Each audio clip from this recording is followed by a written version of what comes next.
We continue our Road to Understanding series tonight in a place many Utahns have never heard of, like Partoun, Trout Creek, or Callao. Those small communities out in far west desert of Juab and Tooele Counties. As news specialist Alex Cabrero reports, it's a beautiful part of the state, but living in such an extreme rural area with dirt roads in every direction, it has its own set of unique challenges. Mornings start early in the middle of nowhere. Just a minute, babies.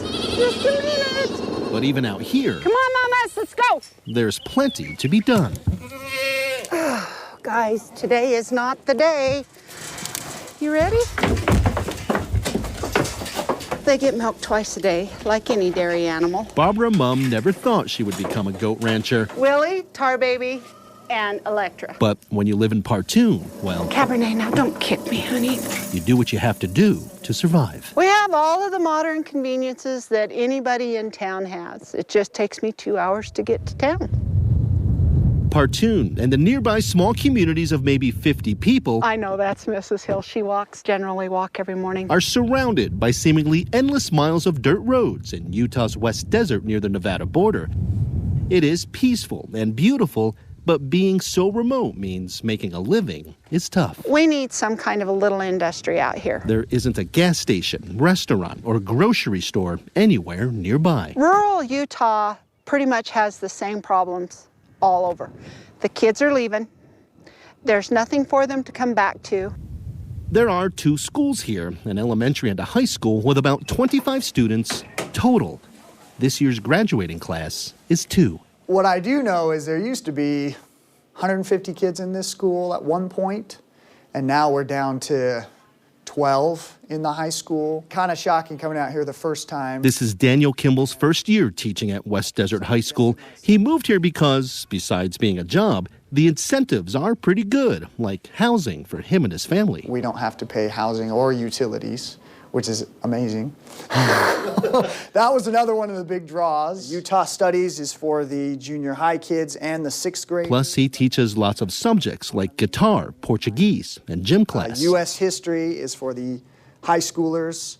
I've got 2 kids in that class. He also says discipline is not a problem here, and all the parents are nice and involved. I love it out here. But even with agricultural and educational challenges out here, the biggest issue just might be water. Ranchers have enough for their animals, but Southern Nevada really wants it. And it's been a long battle. We've been in this battle since 2004. So Annette Garland has a ranch in Callao and is worried about the continuing fight with Southern Nevada's water authority, wanting to build a water pipeline. There's not a surplus of water here. They build the pipeline, they take the water, it devastates this valley, and it'll be a few years, and then they'll have to go somewhere else. So far, Utah's governor has sided with the West Desert community. It's an issue Garland feels like they've already won. But now, with Southern Nevada starting another campaign for the water, they'll have to fight again. Well, I think it's important to know that a grassroots effort, you can succeed. Back up! Back up! Come on, guys, you can't. Even if they do, many worry about the long-term survival of their West Desert communities. It's not a simple solution. Mom says the handful of ranching jobs is enough to at least allow for some families to live here, but growth, she just doesn't see it. We don't have to be a big city, but we need something. It is beautiful and peaceful, but as always, challenging. On the road to understanding in Utah's West Desert, Alex Cabrero, KSL 5 News. And now